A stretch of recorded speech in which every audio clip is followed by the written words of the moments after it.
Subalit hindi dapat umiral sa atin yung kaisipan na gusto natin kaagad na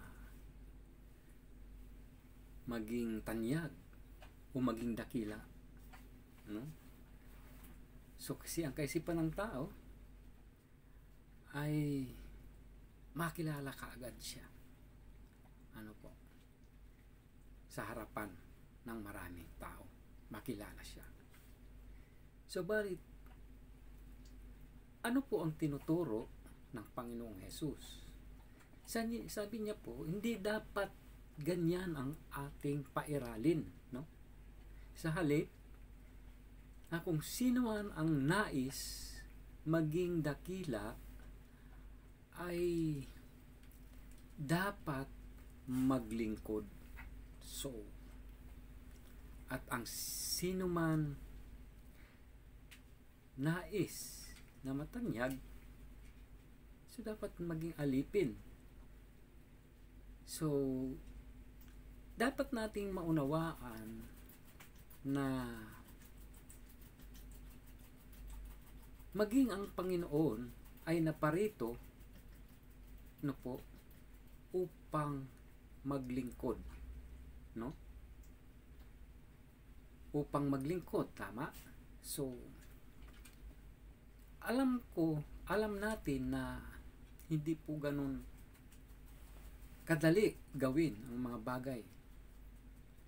Subalit, ano po ang turo? Dapat natin maunawaan na kung gusto natin matanyag o kung gusto natin maging dakila ay dapat tayo ay taga-paglingkod, no? Maging ang Panginoon man ay naparito ay siya po ay naglingkod, no po? Kaya nga po ang sabi niya po sa turo niya, naparito ako hindi upang paglingkuran, kundi upang maglingkod.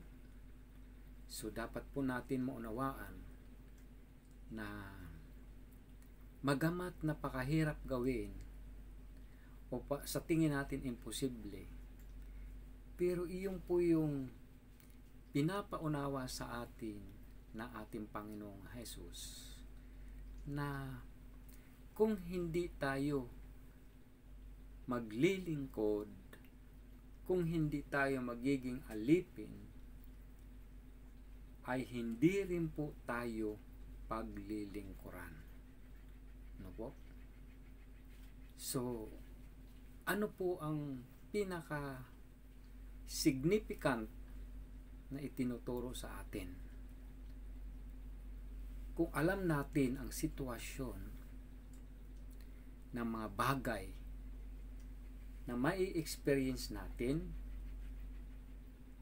yun din po ang dapat umiral sa atin. Why? Kasi kung hindi dadanasin natin ang mga bagay na iyon,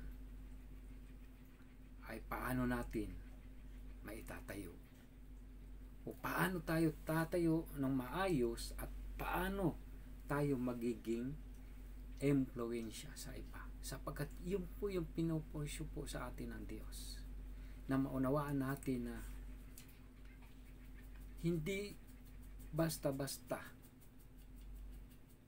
subalit, at naging po sa ating kaisipan, subalit yun po yung pinupursyo sa atin ng Panginoon, na kung tayo ay maglilingkod, doon po magsisimula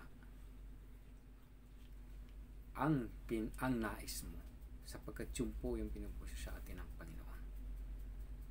Ayan po. So God bless you po sa ating lahat.